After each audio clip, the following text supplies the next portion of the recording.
4月25号晚上8点半，在美国首都华盛顿希尔顿酒店的地下宴会厅正在举办美国白宫记者会的年度晚宴。这个年度晚宴规模非常盛大，据说当天参加的嘉宾一共有2300人。这些人里头主要是常年报道白宫的这些记者，还有他们单位的一些领导，以及驻华盛顿的各国使节那么美国总统特朗普也率领他们党和国家领导人参加了这次晚宴，包括副总统万斯，这个国务卿卢比奥、FBI 的局长等等，浩浩荡荡一起来参加这次记者会8点30分记者会召开这特朗普就坐在第一排，跟旁边的白宫记者协会的主席叫姜维嘉两个人呢正在窃窃私语这姜维嘉是个华裔，等一会儿我们还会介绍然后这时候呢就过来有一个人就跟特朗普在讲话，拿着是一个纸条，不知道在讲什么内容就在这个时候，8点35分左右的时候现场突然响起了枪声。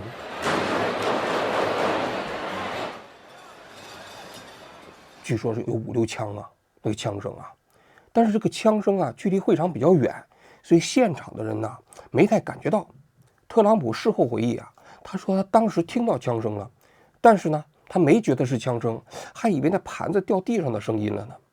结果没过几秒钟那特勤人员就冲进来了，就赶紧就跟特朗普说不好了，有刺客。那万斯副总统这个反应还是比较快，毕竟年轻马上站起来就跑了。然后呢特勤人员就跟着他旁边就把他给带走了特朗普明显反应比较慢，你想毕竟80岁的人了腿脚也不太方便，反射弧肯定也比较长，所以他当时听说刺客之后明显是比副总统万斯跑得慢。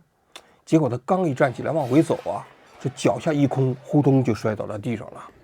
那旁边那特勤人员七手八脚的把这个特朗普给架起来了，就赶紧离开了现场现场的记者就有点懵都不知道发生了什么情况结果这个时候就有人喊说戒严了，大家都不要离开现场那卢比奥这个时候他也都撤了那这记者呢这个就在现场，结果有人就说嘛，有刺客吗？结果这个记者就很害怕，就是现场的女记者全都钻到桌子底下去了。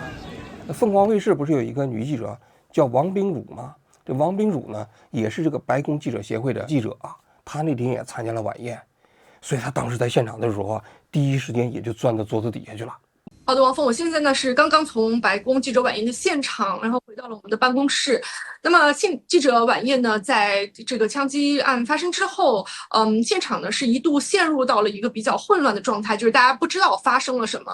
那么在等待了可能我觉得有30分钟左右吧，白宫记者协会的主席蒋维嘉呢就宣布说，这个晚宴就到此结束了。那么会安排在30天以后呢再次举行。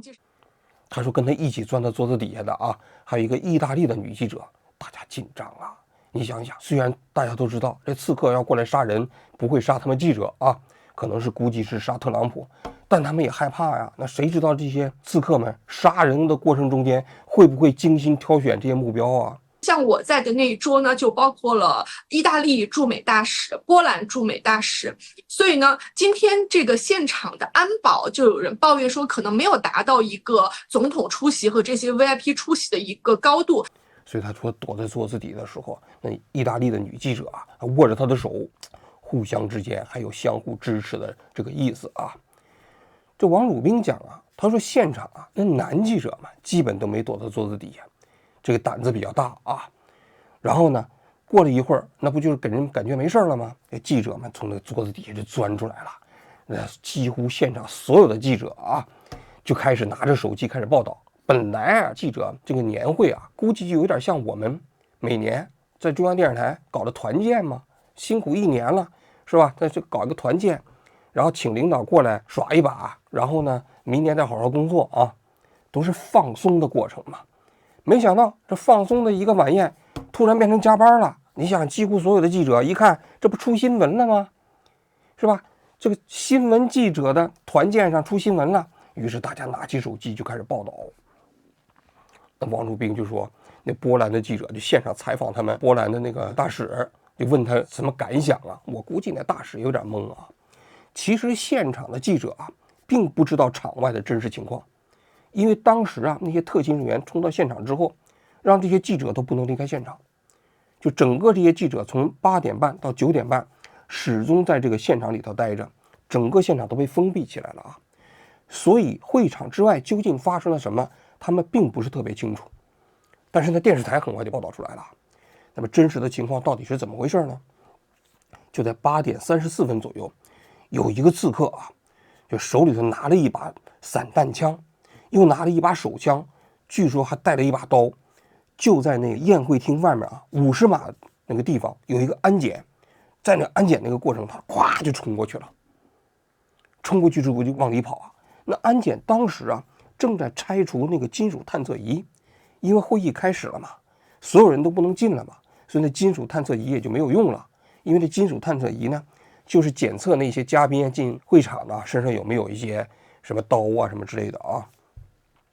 就在这个档口，刺客就往里冲，那现场的保安马上拿出枪就打啊，现场枪声大作啊。那么有保安打这个刺客的枪，那刺客呢也有现场去打那个特勤人员，据说有一个特勤人员还中枪了，但是这个特勤人员啊，他因为穿着防弹背心，所以这枪打在身上啊，最后实际上也没有受伤。但是这个刺客啊，咣咣咣打了几枪之后，他没有冲进会场，因为在这个会场之前啊，还有一层特勤人员的警戒线，他冲到这一层的时候，就被人家特勤人员给拦下来了，当场就把他撂倒了，摁在了地上啊。大家可以看一下那现场的画面，就是刺客的上衣啊就被脱光了，光着膀子。他现场肯定不是光着膀子往里冲啊，肯定是这特勤人员啊，现场搜查他的时候，先把他衣服扒光了。罗检跟深圳的警察干了同样一件事情啊。罗检呢，把衣服扒光了之后，就知道你身上没有武器了嘛，是吧？然后摁在地上呢，反绑着双手。这是场外发生的情况。那第一时间传到外界的消息，大家都说就是这个刺客被击毙了。当时我们在这个地方看着推特啊，很多现场的视频的时候啊，我听到的消息就是这个刺客被击毙了。但很快确认，就是这个刺客实际上并没有被击毙，而是被抓住了。其实对于这些啊谋杀，尤其是政治谋杀案，这个枪手如果能被活捉是特别重要的。为什么呢？因为你可以通过他的口供啊，通过审判呢，了解他的动机。他跟一般的杀人案不一样啊，因为他要杀总统啊，所以他的动机那就会成为整个社会啊观察社会问题的一个非常重要的窗口。所以这个人呢没有被打死啊，还是非常幸运的一件事情啊。22点半，美国总统川普啊在白宫啊就搞了记者会。这个记者会啊，那现场不都是那个白宫的记者协会吗？白宫的记者协会这些记者啊，在晚上9点半的时候把他们放出来了。放出来之后呢，立刻转场，转到了白宫，等待这个白宫这个地方开记者会啊。特朗普呢，当时啊，这个开记者会的时候就跟记者讲，他说不好意思啊，委屈大家了，是吧？这个晚宴没搞成，30天之内咱接着搞，是吧？没问题，是吧？紧接着他就表扬了记者协会的那个会长。Okay, we'll do a couple and then we go to the chair.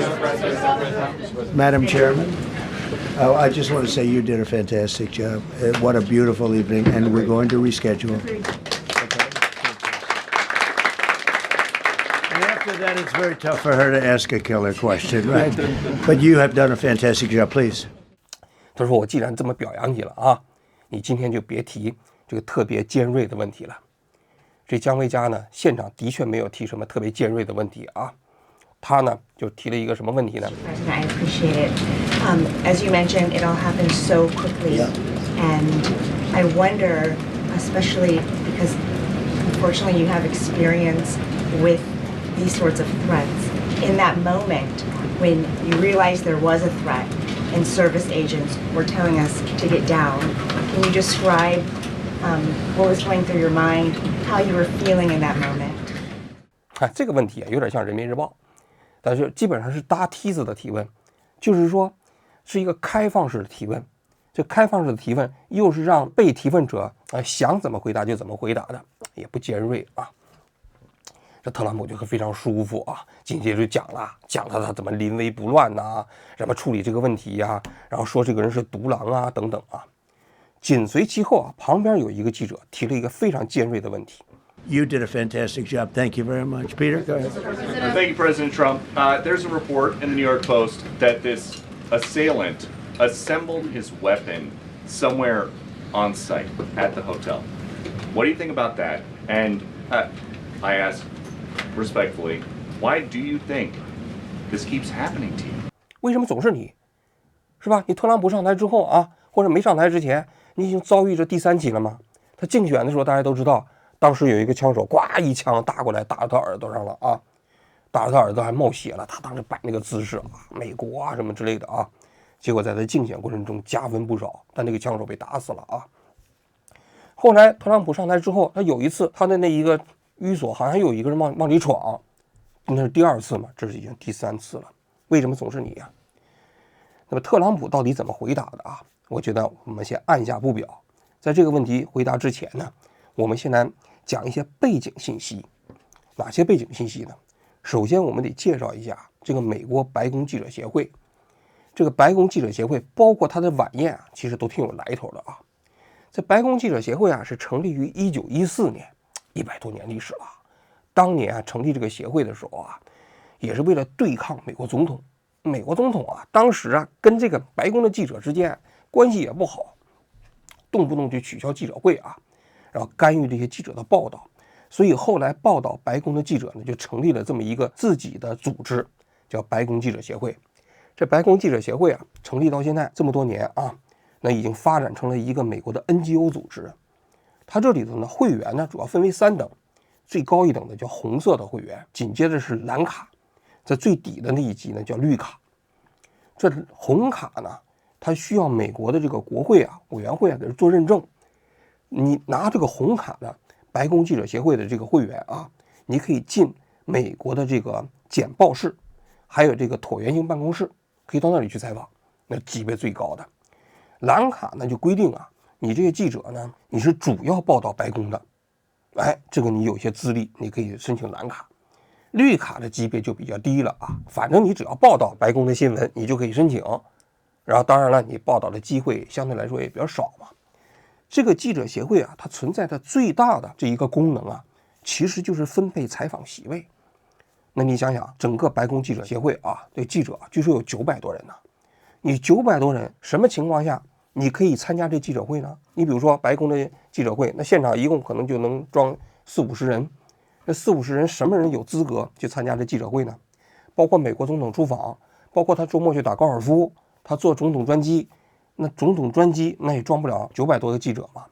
所以这记者协会啊，就有一套非常复杂的机制来分配这些记者的席位。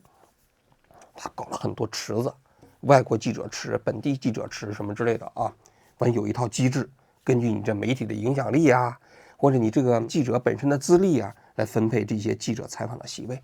当然这个过程中间都是他们自发自治搞的啊，不受白宫的约束。那么在这个记者协会里头呢，有9名啊，他是一个执行委员会的委员。这执行委员会的委员呢，任期是3年，其他的这些记者协会的这个会员资格呢，任期只有1年。你每年你都重新申请啊，这白宫记者协会的这个卡啊。然后呢，这个记者协会呢，那就设主席1人和副主席1人。这副主席和主席都是选举产生的，然后这主席呢也可以在就是这个记者协会的委员会里头任职啊。大概的组织框架就是这样啊。他们本届白宫记者协会的主席呢，就是这个姜维嘉。这姜维嘉呢，实际上是来自于中国的一个华裔。他呢，1983年出生在中国的福建，2岁的时候跟着父母啊就到美国去了。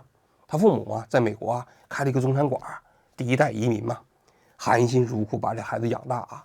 这孩子上中学的时候啊，就对这个新闻媒体啊比较感兴趣啊。一开始读了一个大学，后来读了一个新闻的硕士啊。一开始在地方电视台，后来进了 CBS。在 CBS 啊进入之后呢，2018年呢，他进入到了美国白宫，当起了白宫的报道记者。在美国做记者啊，做这个白宫报道记者容易出名，为什么呢？因为老采访总统嘛，美国总统经常搞新闻发布会嘛。如果你问的问题啊比较犀利，引起美国媒体同行的关注，美国民众的关注，那你就成名了。这姜维嘉啊，当时啊也是因为提问特朗普啊，有些问题比较犀利啊，一下子就出名了。当时2018年他刚进这个白宫的时候啊，他问这个特朗普比比较这个难堪的问题。We're building a military so strong, nobody's going to mess with us. But you know what? I never want to have to use it. Can you tell us about the verification process? What's the verification process? What's the verification process? What's the Americans that they can sleep well at night. Talk about North Korea, sir. What's the verification process going to look like? What's the verification process We're going to have a very look strong like? What's it verification gonna look process. 2020年，当时不是美国这疫情吗？疫情期间，美国当时也是瞎搞啊，死了很多人。这姜维嘉的就问这个特朗普 Yeah, go ahead, please. Said many times that the U.S. is doing far better than any other country when it comes to testing. Yes. Why does that matter? Why is this a global competition to you if every day Americans are still losing their lives and we're still seeing more cases every day? Well, they're losing their lives everywhere in the world. And maybe that's a question you should ask China. Don't ask me, ask China that question, okay? When you ask them that question, you may get a very unusual answer. Yes, behind you, please. What, sir, why are you saying that to me specifically? I'm That I telling should you, ask I'm not China? saying it specifically to anybody. I'm saying it to anybody that would ask a nasty question That's like that. not a nasty Please question. go ahead. Why does it matter? when Okay, anybody else? Please, go ahead in the back, please. I have two questions. No, it's okay. But We'll you go pointed here. to me. I have two questions, Mr. Next, President. next, please. But you called on me. I did, and you didn't respond, and now I'm calling on Sorry, I just the wanted young to, lady in the back, please. I just wanted to let my colleague Okay. finish. But can I ask you Ladies a question, and gentlemen, please? thank you very much. Appreciate But you it. called Thank you on- very much. 结果呢，姜维嘉因为这几个提问呢，又引起了美国民众对他的这个强烈的印象，所以在2023年的时候，他就当选了白宫记者协会的副主席。在2026年，也就是今年，就是这次记者协会的晚宴上，他正式就任了记者协会的主席。所以大家可以看一下，在这个25号的晚宴的这个仪式上，他跟特朗普呢是坐在了第一排，两个人在窃窃私语。就是在这个过程中，突然枪声响起了。响起来之后呢，就特朗普就跑就跑了之后，22点30分就开了记者会。所以特朗普在记者会的时候就说：“他说姜维嘉，你这个今天表现很好，你就别问太尖锐的问题了啊。”这是特朗普在记者会召开之前的一个背景啊。那么当时我们再说回到记者会那个记者不就问了吗？他说：“这个我很冒昧的问一句。” I ask respectfully, why do you think this keeps happening to you? Well, you know, 言下之意就是那么多美国总统，人家怎么不杀别人呢？你怎么一上台就连续几起呢就被暗杀呢？尽管都没成功你解释解释到底啥原因？特朗普就讲了。well, you know, I've studied assassinations, and I must tell you, the most impactful people, the people that do the most, you take a look at the people, Abraham Lincoln, I mean, you go through the people that have gone through this where they got them. But the people that do the most, the people that make the biggest impact, they're the ones that they go after. They don't go after the ones that don't do much because they like it that way. And when you look at the people that have either, whether it was an attempt or a successful attempt, they're very impactful people. Just take a look at the names there, the big names. 特朗普这么说也是为自己脸上贴金呢那么这里头我们就要讲了，那为什么这个人要杀特朗普呢？其实这个犯罪嫌疑人的身份在当天晚上就基本搞清楚了。这个人名叫艾伦，今年31岁，他是美国加利福尼亚的洛杉矶的他呢是一个黑白裔的混血。这个人呢其实还是美国社会精英的一部分他呢是加州理工大学毕业的一个学生。加州理工大家都知道，那能考上这个学校不容易2015年的时候拿到了学士学位，据说他还拿到了过美国 NASA 的一个奖学金毕业之后呢，他就在美国的一个补习学校里头当兼职老师。这补习学校补习什么呢？就是让美国那些高中生考那美国的 SAT 考试之后冲刺嘛，考美国的好大学嘛，相当于中国的新东方，对吧？就是那些补课班嘛，当老师那么这些补课班呢，实际上老师收入不低，然后呢，他的成绩据说也挺好，评为优秀教师啊。那么他当时为什么要杀这个特朗普呢？就在这4月25号晚上之后不久啊，美国的《纽约时报》呢拿到了一份他写给自己亲人的一份邮件。这份邮件是他当时啊冲进现场，开始准备啊荆轲刺秦的时候啊，提前10分钟发给自己的亲人的。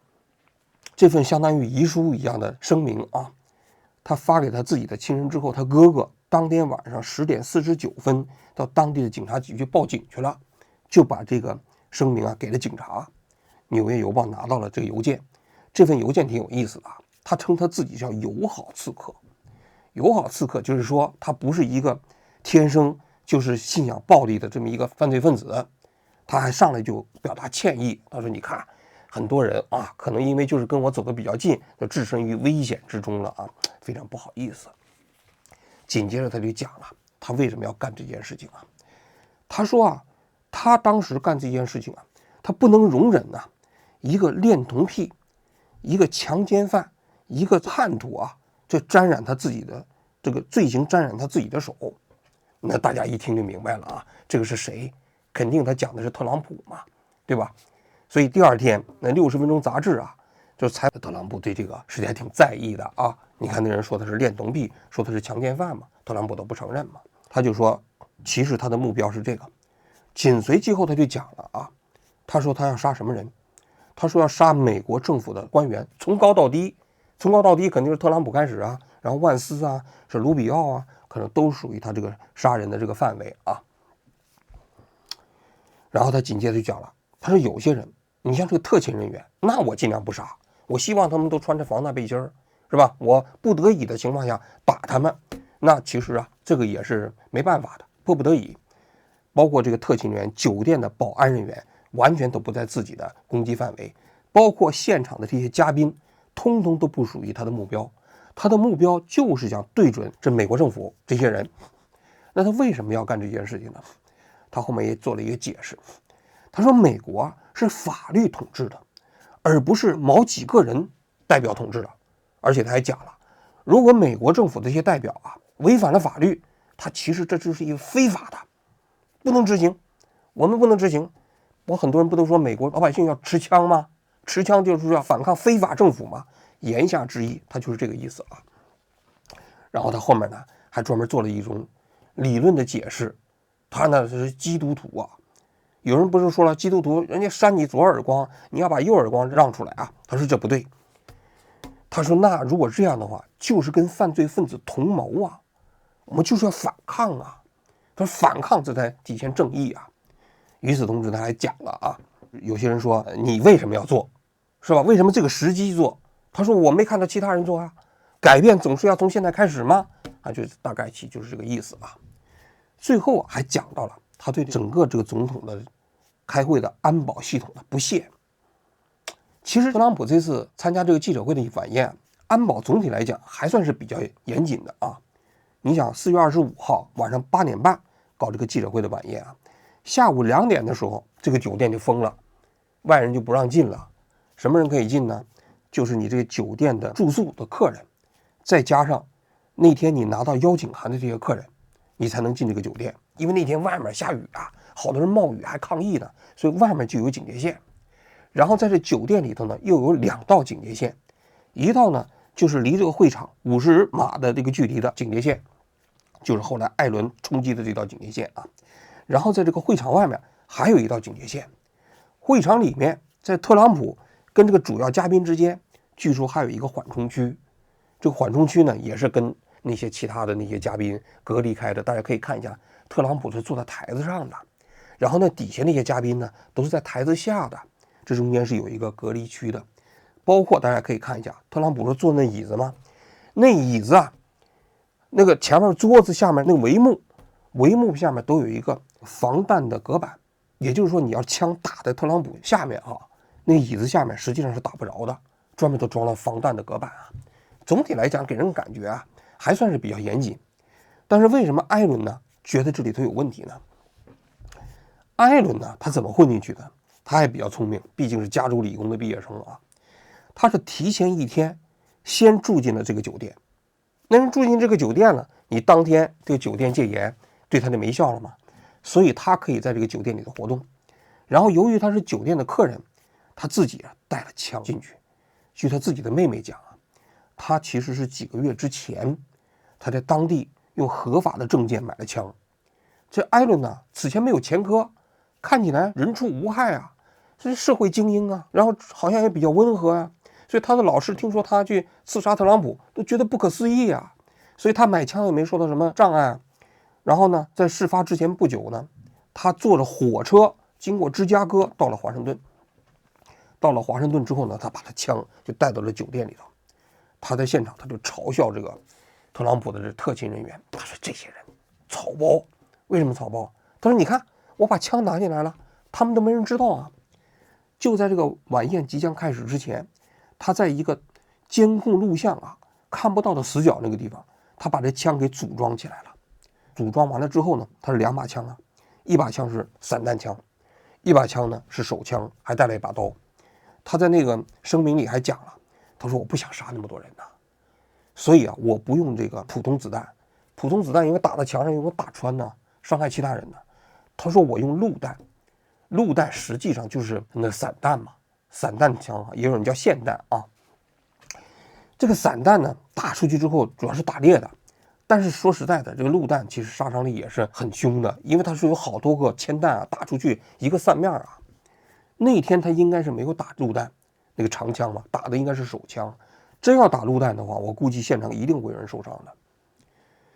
那么他说的这个安保是不是有问题呢？他说现场这些安保人员都很傲慢，根本没有想到他作为一个旅店的这个顾客就可以突破你的安保的第一道防线。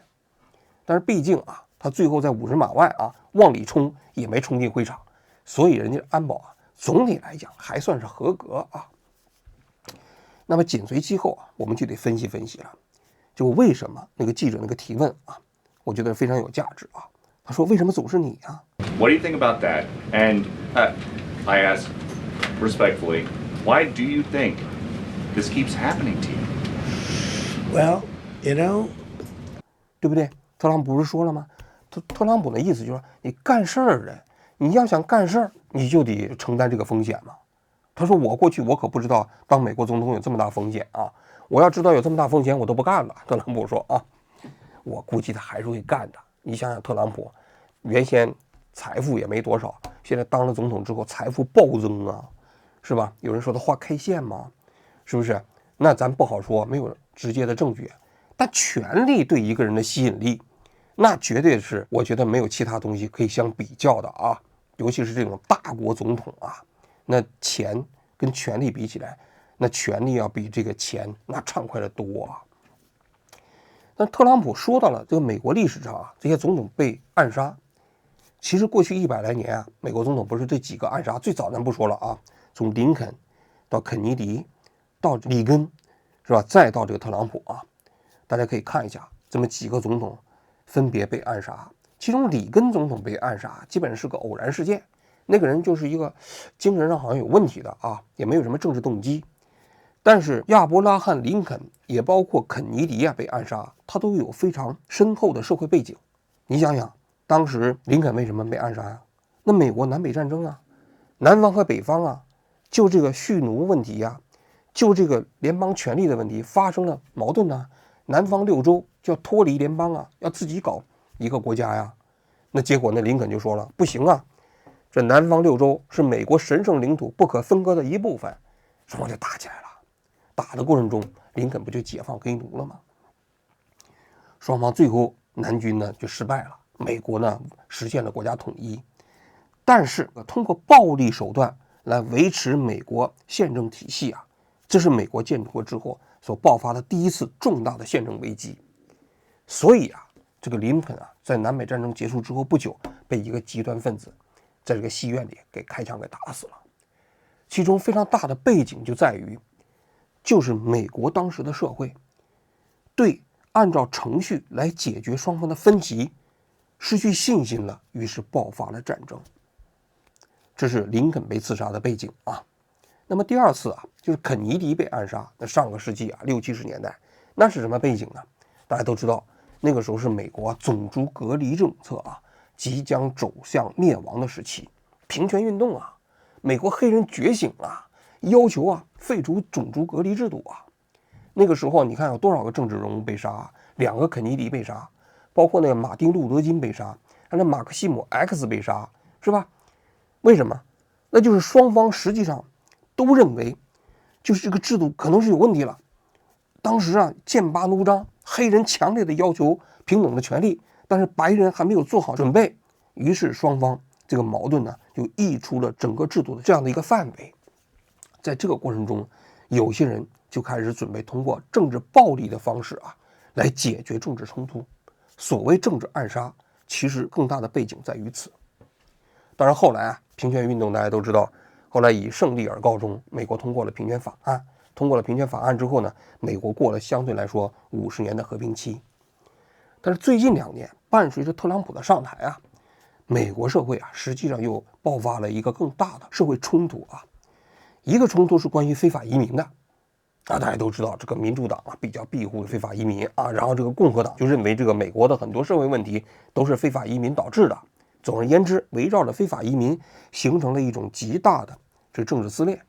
第二个就是美国的一些社会进步运动也导致美国社会陷入到撕裂。比如说关于那个性别平权第三性别什么之类的有很多人认为走的有点过了，是吧？这是性别据说有1-20种是吧？再一个就是关于自由贸易的问题，就特朗普上台之后搞这个关税认为现在这个其他国家关税这么低，进入到美国社会以后侵染了占了美国的便宜，所以要搞这个解放运动，是吧？大解放运动。那么这些问题都成了美国今天社会争议非常大的问题。特朗普上台之后呢，也就在这个争议非常大的问题上，他大动干戈，大动手脚。所以特朗普说了，他说你看这些政府总统他有作为才会被暗杀。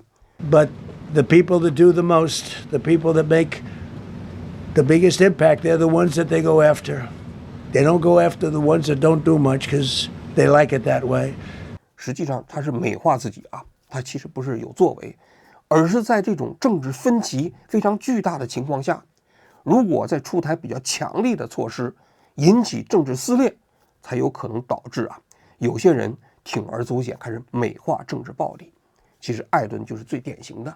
你想这个哥们儿，他本来呢就是美国的一个比较温和的这个社会精英名牌大学毕业，高材生然后在这个社会中间的社会地位还不低结果就是这样的一个人，竟然拿起了武器，是吧？认为他自己可以搞荆轲刺秦，挽救美国社会制度。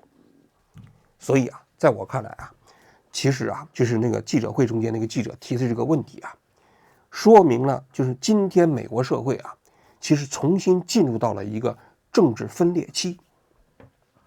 这个政治分裂期不解决就会不断的有人想要通过政治暴力的方式来解决政治冲突。而这一次的这个政治暴力呢，实际上还有一个特点，我看美国媒体的报道这个特点就是说，原先的这个政治暗杀基本都是暗杀总统、暗杀政府要人但这一次不太一样了。大家可以看一下这个政治暴力。前一段时间美国不是有个科克吗？被暗杀了吗？他其实只是个网红他根本不是美国政府的官员结果呢，由于他的观点比较极端，就被暗杀了吗？暗杀了之后美国社会还没有达成这样一个共识，大家共同谴责凶手，很多人都还说杀得好是吧？那么这个是极其撕裂的，非常非常撕裂的。所以其实在这样的一个背景之下才爆发了就是这样一种所谓的政治暴力的这种合法论述，才会有人去不断的铤而走险，想通过这种政治暴力来解决今天美国社会面临的问题。当然在我看来其实通过政治谋杀的方式是解决不了美国今天的政治撕裂的问题的。美国的问题说到底还是要回归它的宪政体制。其实就拿美国的白宫记者协会来讲，其实美国的总统最近几年他实际上跟白宫记者协会的关系非常糟糕。那美国政府的那个新闻发言人不就没收了白宫记者协会的采访记者的席位分配权吗？过去100年那哪些记者可以进入到那个简报室、椭圆形办公室，都是白宫记者协会自己自制搞出来的名单。但是现在特朗普政府已经不这么搞了，他要挑，他就跟那个记者的关系非常紧张啊。他经常说的某个记者，你们就是搞虚假报道，你们就是叛徒，你是哪个单位的，是吧？你们全是报道假新闻。其实你要是抱怨几句记者报道假新闻，那这件事情不重要，最重要的是他开始干预白宫记者协会自己挑选记者进行排班的权利。那你不是要挑你天天吹捧特朗普的吗？那这个实际上对美国言论自由的制度是一个非常大的挑战。那么我们说特朗普他们实际上通过这种方式挑战的是美国宪政体制之下行政分支的权力的边界。但是呢，政治谋杀呢是通过恐怖活动呢来试图解决今天美国社会的问题。说到底，这是一个恶性循环，就是政府本身不太守法，而民众希望能通过政治暗杀的方式呢，让美国回归它的宪政体制。这如果要是不解决的话它其实对美国的宪政体制的挑战那是非常非常严重的好了，我今天就讲到这里，谢谢各位。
Katie, do you have all your stuff?